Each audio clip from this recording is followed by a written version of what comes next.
Un mensaje oficial de Medicare. Estoy ahorrando dinero en mis recetas médicas. Vea si califica para la ayuda adicional de Medicare. Vale la pena averiguarlo. Vaya a ssa.gov/beneficio adicional, pagado por el Departamento de Salud y Servicios Humanos de los Estados Unidos. Tired of losing your sanity looking for important work? Dropbox Dash finds what you need fast across all your work apps, so you can focus on what matters. Dash means less time searching, more time creating. Learn more at dropbox.com/dash.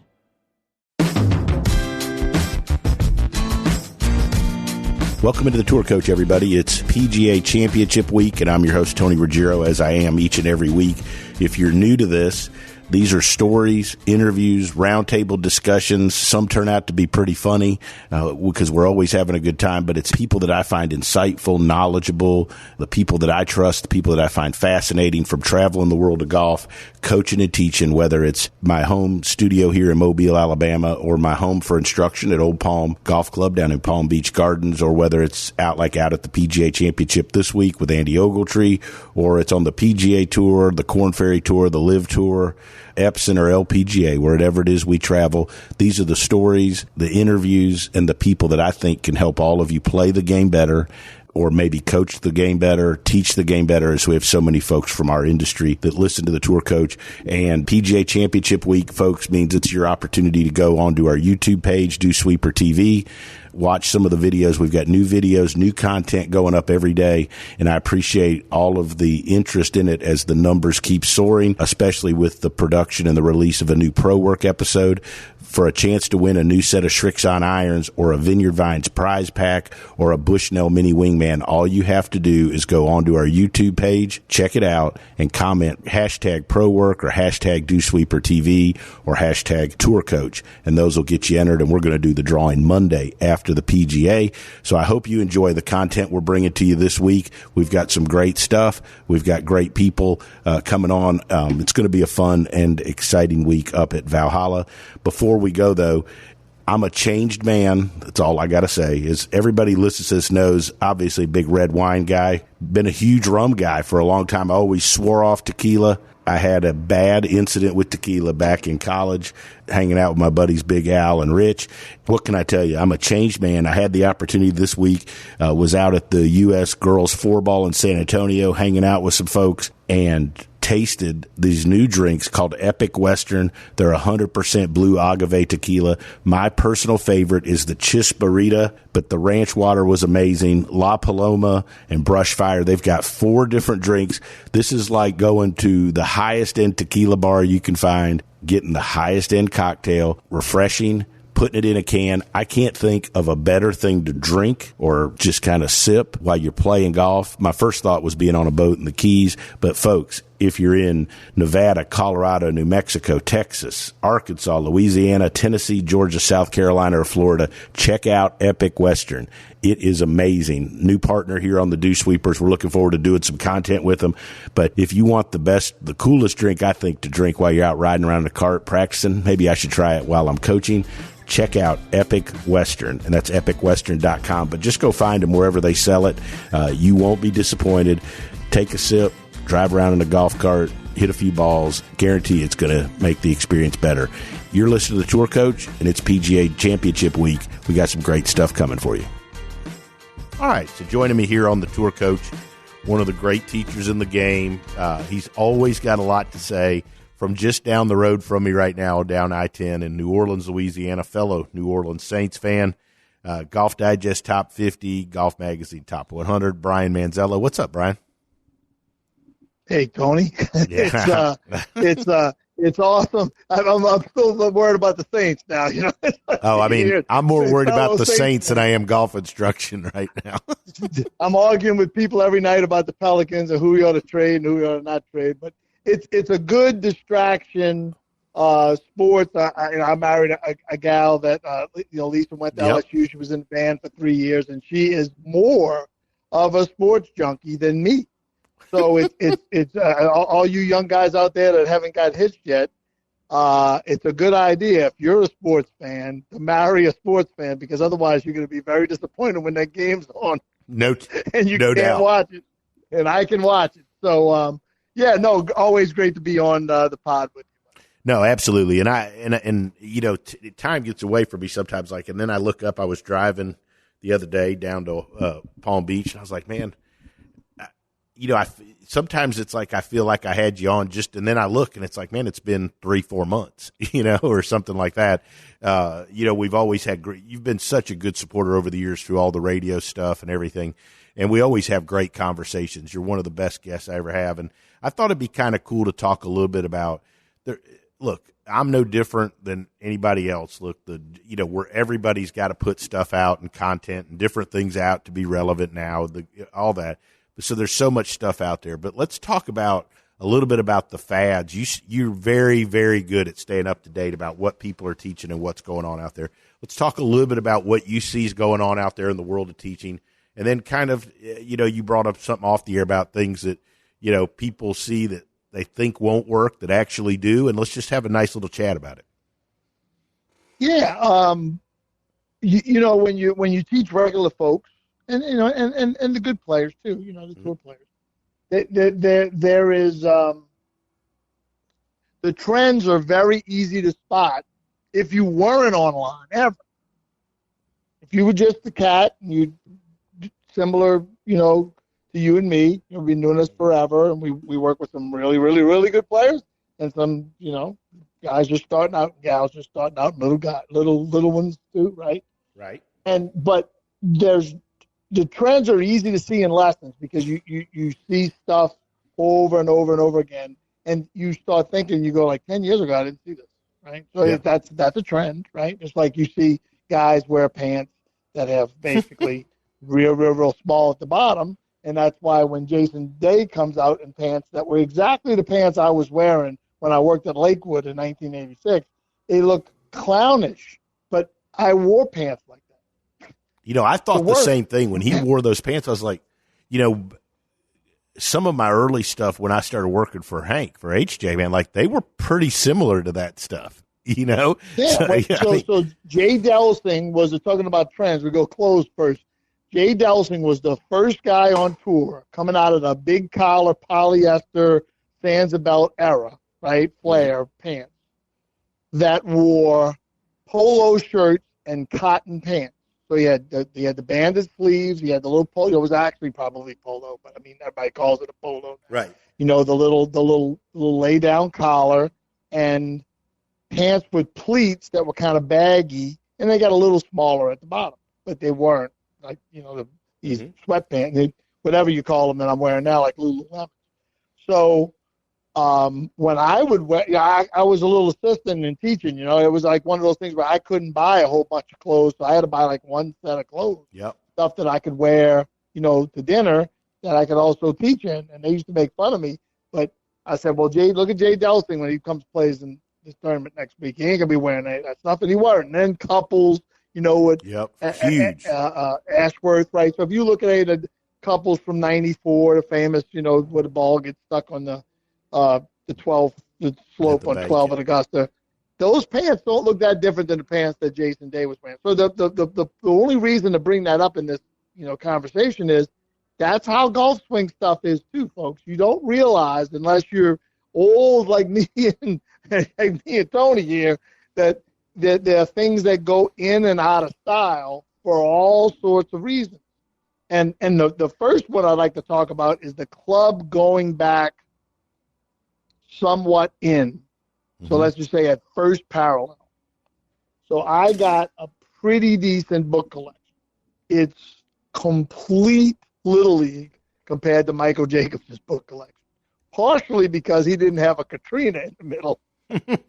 That took the book collection bye-bye.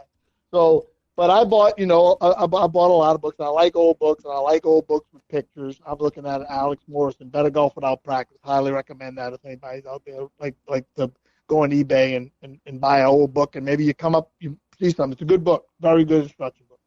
And there's a bunch of pictures in that book of people who you've heard of, and then some people you haven't heard of, but they're in the book. They're probably worthy of being in a book at that point.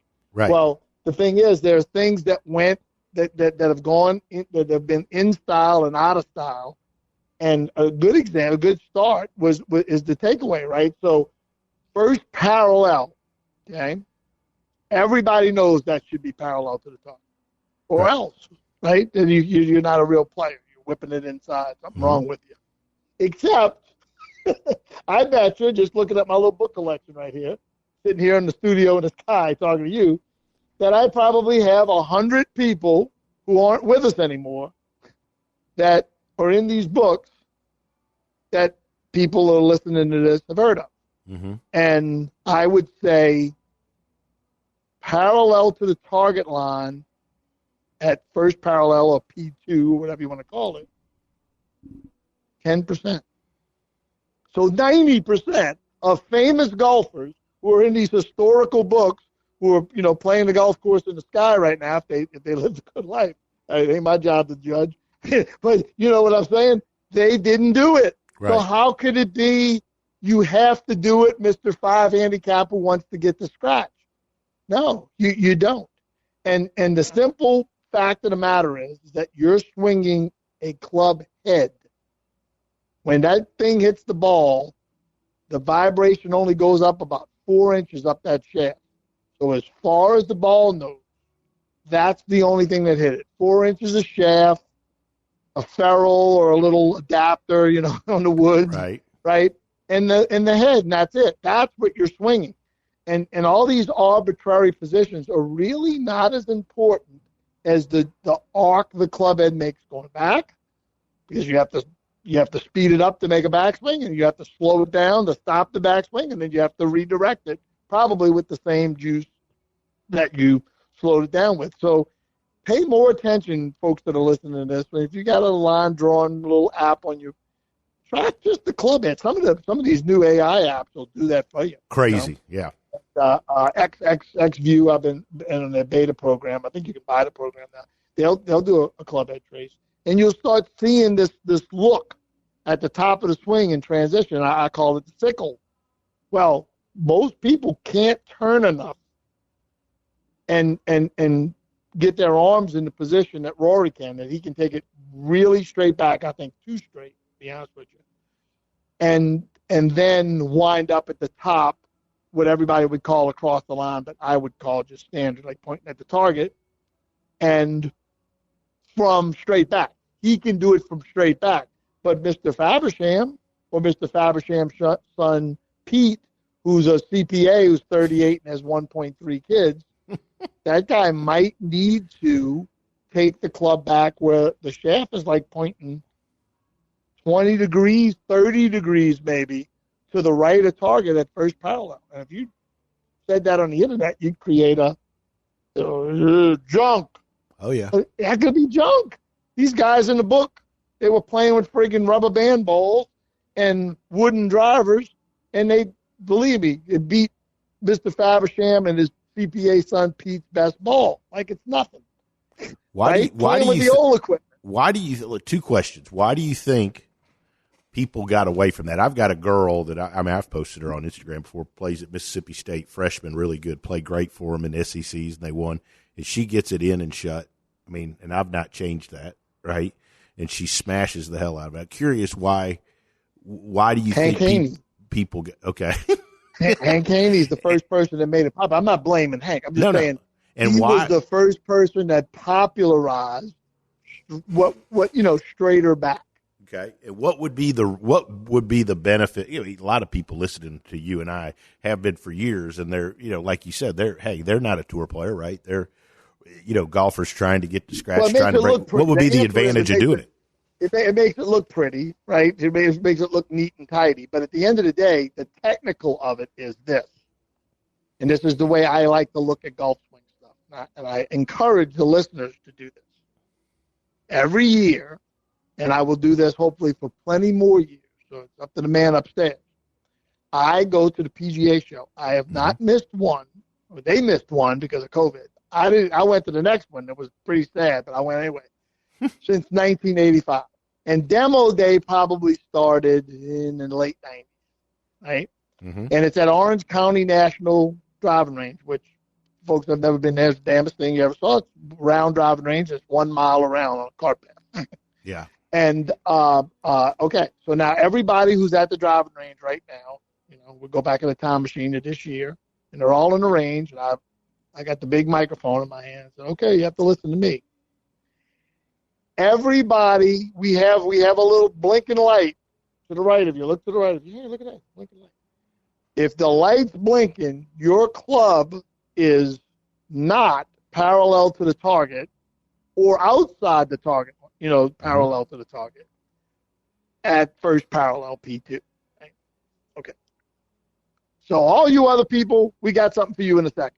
Now you people, that the light's blinking, watch this Jumbotron. You see this? This is where you are sort of kind of, this is where straight back is. Okay. Now you got 200 people that the light went off.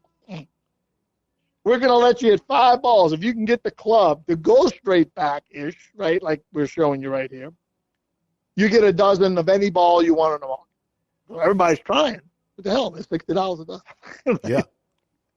So I'd say of the 200 people, 5 balls, you get 100 solid that do it without any instruction. Right? They'll just manipulate it and do it. So what's going to happen to that ball?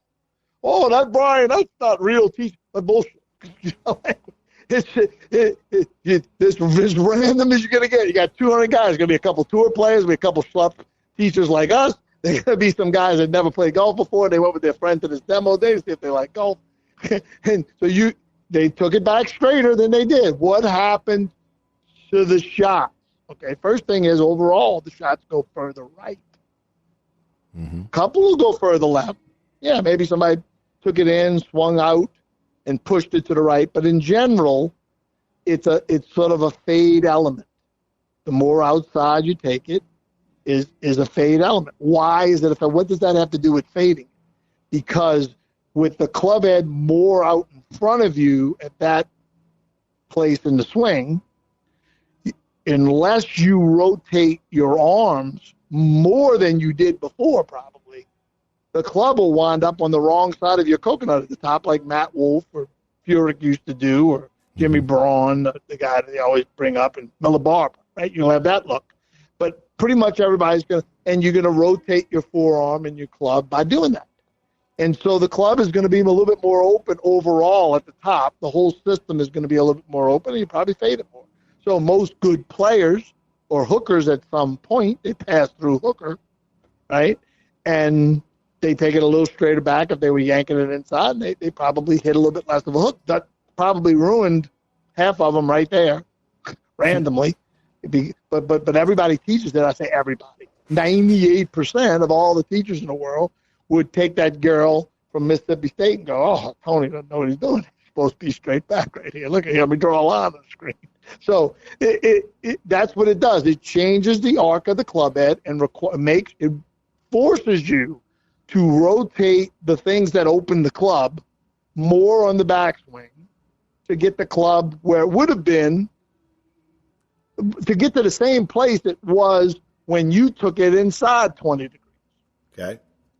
And we're not even talking about spinning the face or anything. That's another thing. But that by itself, you could fix. Now, if you did the same thing, you said, okay, what about you other folks?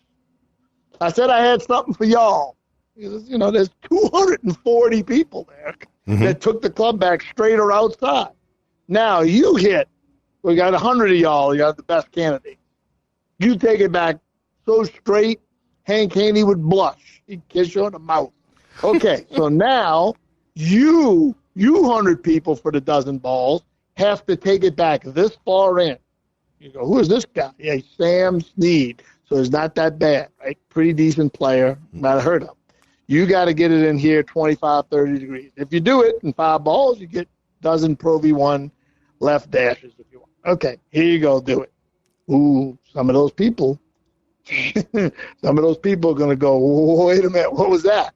In other words, I don't know how many people you would hit better shots with the straight back out of 100, maybe 10 or 15, but you might get 30 or 40 guys and gals out of the 100 taking it more in that hit it better. And it's less of an issue now, right? The TrackMan era is 15 years old, and Victor Hovland was one of the best players in the world, Player of the Year last year, and he does it right now. I don't know if he's been taught out of it because he he's certainly gone to 10 teachers since then. Yeah, but for sure. So that's one right there. Just all by itself, the inside takeaway will help more people who don't do it than the straight back takeaway will help people who don't do it. And I would bet, I don't know, $100,000 if we get at least 300 or 400 people in the test, and we did a university study on it. So that's just like people probably think, what is this guy talking about? But I'm telling you, now you look at the historic books, it just wasn't a thing. Nicklaus kind of did it, fading the ball. Yeah. And his whole rest of his backswing is a draw backswing. So people who have draw backswings and they don't try to draw it, Scotty Scheffler comes to mind, will take it back straighter. McIlroy, that he's trying to draw it less, right? If he let him alone, he'd probably swing 8 degrees inside out. They all take the club back more in, but then the rest of their swing looks like a guy who took it in. Yeah. Right? So there's at least 10 things like that. Leaning slightly away from the target would be up there now. That was universally taught 25 years ago, universally despised now. That can't be. It's better for some people. David Toms, Brent Snedeker, Curtis Strange. How can it be bad? Right? Terry Middlecoff. Well, it can't. Right-leaning torsos at the top have gone away. You got to give Andy Plummer full credit for that, and Golf Tech. Well, yeah, right? I don't have a problem. I mean, like hell, you've watched enough of my stuff. But man, I like people getting, I think it's good, especially for some recreational golfers that, to get so tilted the other way and all that, like getting them to just move over that way is a good thing. My last lesson was with a young cat, got all the physical ability in the world, worked in the computer industry, thinking about getting in golf. I'd probably tell him not to. But he works at a golf course now, and no names, and that was his whole lesson. He's taken 2 lessons from me already. But, the point is, like, his whole lesson was he leaned a little left. Nobody, if you put his best backswing up with a drop,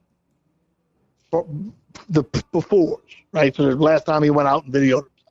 You put it on the internet, I don't know if anybody, you'd have a thread with 100 replies. I don't know if anybody would say his hips went too far to the right, his upper body's too far to the left, but 100% it did for him.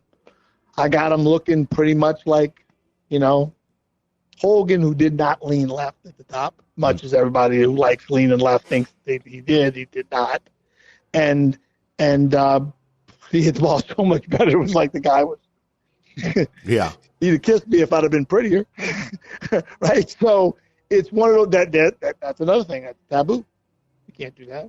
And then the best taboo is the club being on the cross the line side of the hands. I teach that sort of as a rule. If you can beat me with the club on the other side of the hands at the top, fine. And you can get the club on the laid off side and still have the club's down track, that last little part of backswing, it would have got on the cross the line side if your backswing was long. Now, you can't look at John Rahm and say, well, that's where the club is. He's laid off at the top. Yeah, but okay, if he did that backswing and the club kept going, where would it go? So that's what you have to slow down and change direction.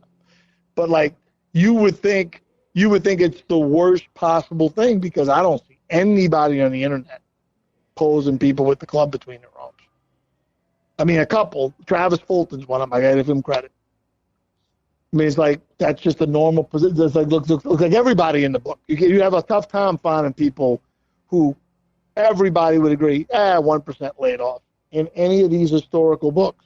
Like the Hall of Fame probably has less than 10% club head on the laid off side of the hands versus club head on the cross side of the hands. 90% on the cross side, 10% on the non-cross side.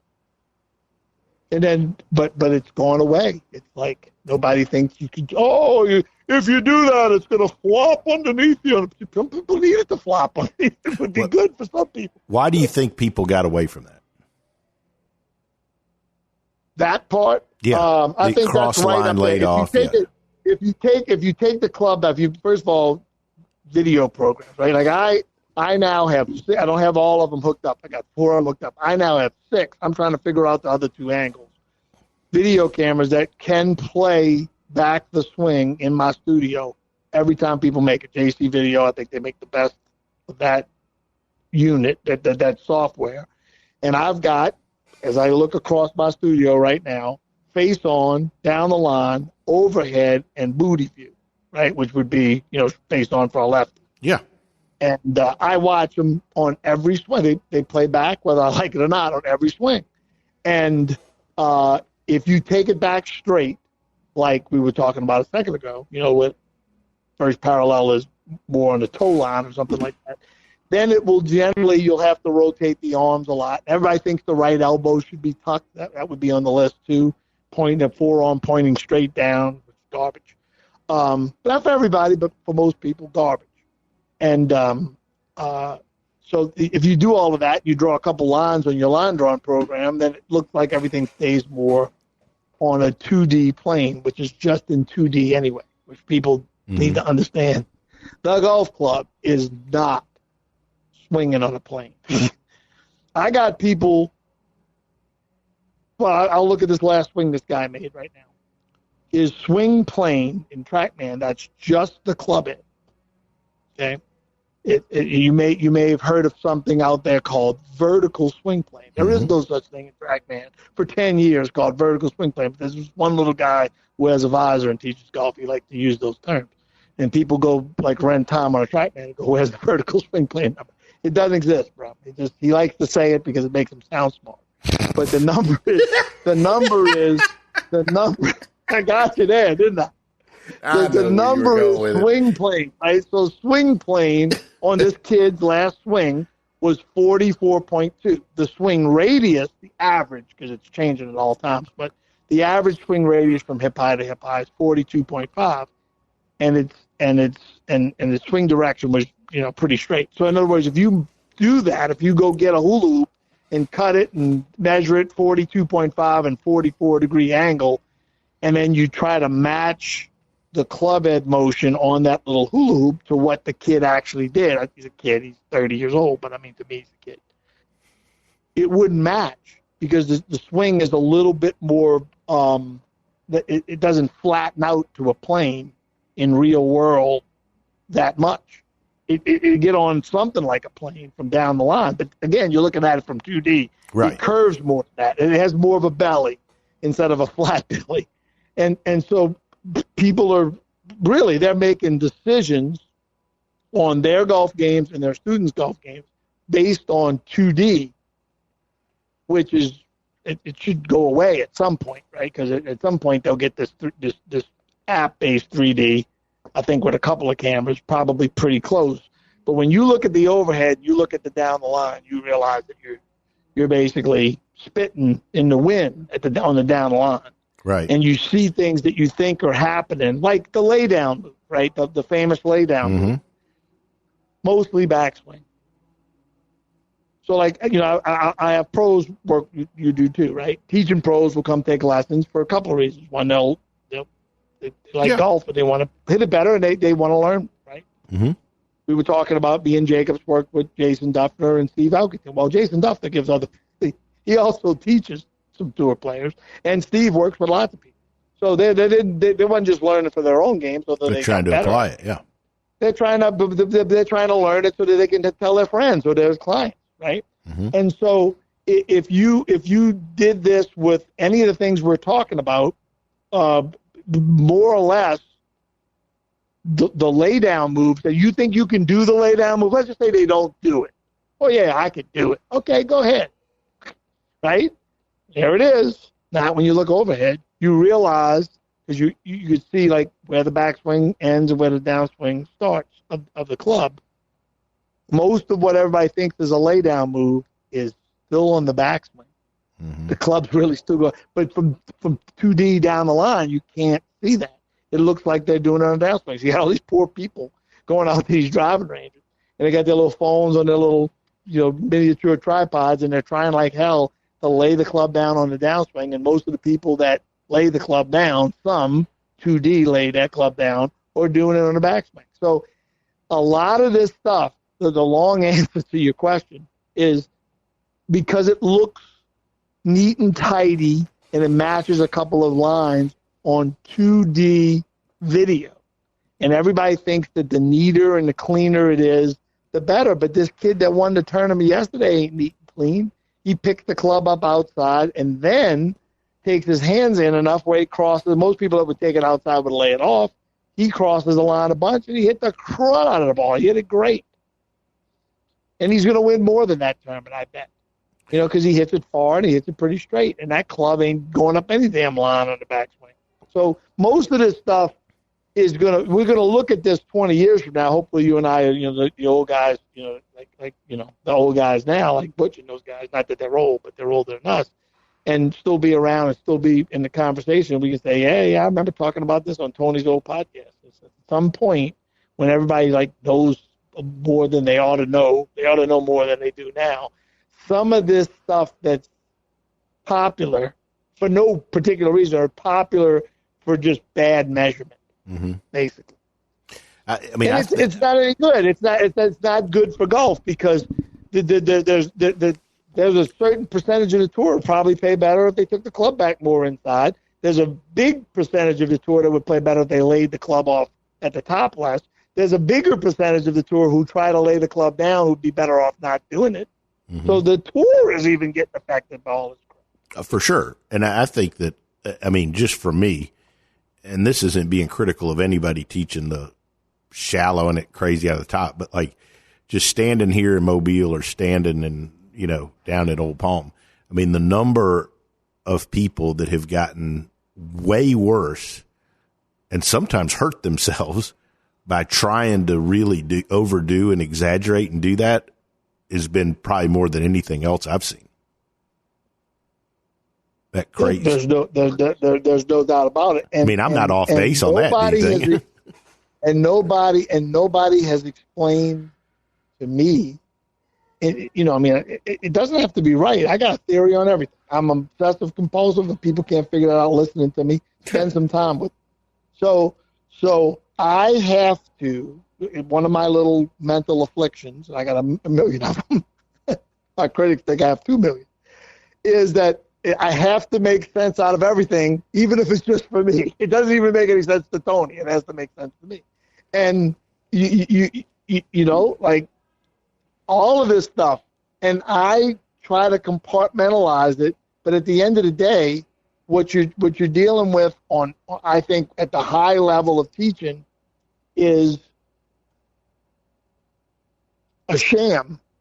I think it's a sham. It's a bigger sham the further up the ladder you go. Wow. It's not based on anything, and nobody could explain to me their stuff, and it would sound like something. In other words, if you said, Brian, what do you think aliens are? I got some theories. I listen to what's his name, Tucker Carlson thinks maybe that's the God and the angels, and maybe that's what that is, right? That's a pretty good theory. I got another theory. It's slightly different than that. But, what do we know? We have no damn idea, right? We're just guessing. But I could make it sort of kind of make sense to you. Nobody can explain that in the laydown move to me. So it's a sham. It's based on what? First of all, not a whole lot of people historically did it the way it's being showed. So you don't have historical on your own. I can't actually, and this is, again, I'm not critical of any of those guys because I do my deal and whatever. But I would agree with you. One of the first things I always do when things come along is I try to go has anybody kind of ever done that? That's been good. I'll try that stupid me. You might be smarter than me, probably are. Nah, but I'll try to friggin' do it. Yeah. I'll stand there and do it. I argued with Joe Mayo about 10 degrees down at the open forum. I went home. I had 2,500 balls. I couldn't even start my car. I couldn't even open the door. My hands were they turned into I look at it like I was working in a sandpaper factory. I hit so many balls with my damn cord grip, but I found out a bunch of stuff about spinning the hell out of a golf ball. If you have a good lie, start with that. You're not into the grain and English term behind number 7. But I tried to lay down move 100 different times, and I can tell you I don't see. If you look at video from 2D perspective, there is a sort of kind of plane, because it's not really one, that the club kind of gets on at the top, and almost everybody, at the bottom, Yeah. and almost everybody at the top is somewhat higher than that. So it has to lower Somewhere. some to get to this thing. But the way it's being demonstrated, the club is actually shallower than the eventual plane, which means you have to then, what I call super tumble steepen it, which you would think is the last thing in the world a good player would want to do late. Mm-hmm. It's just, it baffles me. And again, there's something to it, or it would have died already. And I think the something to it is, if you're very, very, very inside out and you're a pretty good player and you try to do it, you'll tend to cheat it on video by basically swinging further left. That's the cheat. Mm-hmm. If you can lower your arms and kind of spin the club so that you're actually, instead of, you're standing in the wall and hitting at Chicago right at 555, you're really going to swing, at Seattle. If you don't use your shoulders to come over the top, because that would be anybody's definition. Right. Instead of Chicago, it's Washington State. The club will look like it's laying down, and so I think it probably helps that 1%. I think Gankas, who's the most popular of all the lay down teachers, Mm-hmm. and there's a bunch of Milo Lines. These guys are all successful teachers. Good for them. But I think he had a bunch of people around him that were doing the opposite, and this was the fix. That's my only right. No. I know And again, I think that I know there's a stack and fill teacher there. Steve Holmes is a really good teacher, but if they have any issues, they usually swing too far to the right. So maybe it was something that just sort of developed as a fix. The problem is, would it have helped Nicklaus? Right. Would it help Scotty Scheffler? Would it help McIlroy? How far down the list do I have to go? You can keep going, but yeah. Snead. No. The answer to all of those is definitely not. They would have you couldn't have got 5 minutes into that lesson. Right. You go back, and Nicklaus was hitting the bad 1980, right, in the book with the green shirt and the red pants, the full swing, and basically what Jack Grout did with him was what people would call shallowed out, but he just made it deep. Right? He got the club deeper and a little rounder, and he gotten kind of upright. Well, instead of Jack Grout, one of those guys give them their stock lesson that he get 5 minutes in. He goes, I can't do that. He knew better than to do stuff like that. Than a lot of these guys now. I think they get brainwashed into doing it, and it's harder to brainwash a tour player than a regular person. But sometimes I want. Yeah. Brian, you're the best. This was awesome. We got to do it a little more regularly. Hopefully I'll get the opportunity to come over and catch up and hang out a little with you in New Orleans. But you're always great about coming on this, and always great info, and we always have a good time. I appreciate everything. Who that say to go beat the face? Who dat? Always great to be on, Tony. Talk soon. Thank you.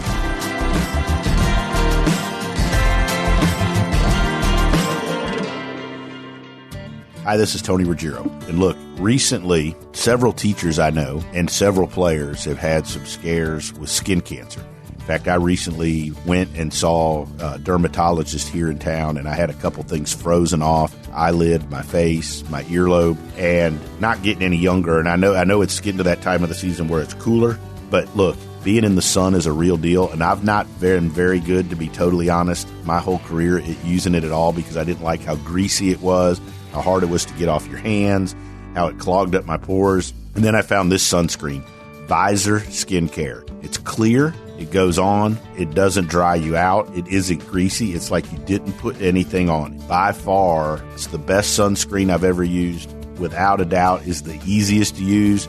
And we've got a discount code for all of you. All you have to do is go to visorskincare.com, use our code word DewSweeper. visorskincare.com, code word DewSweeper.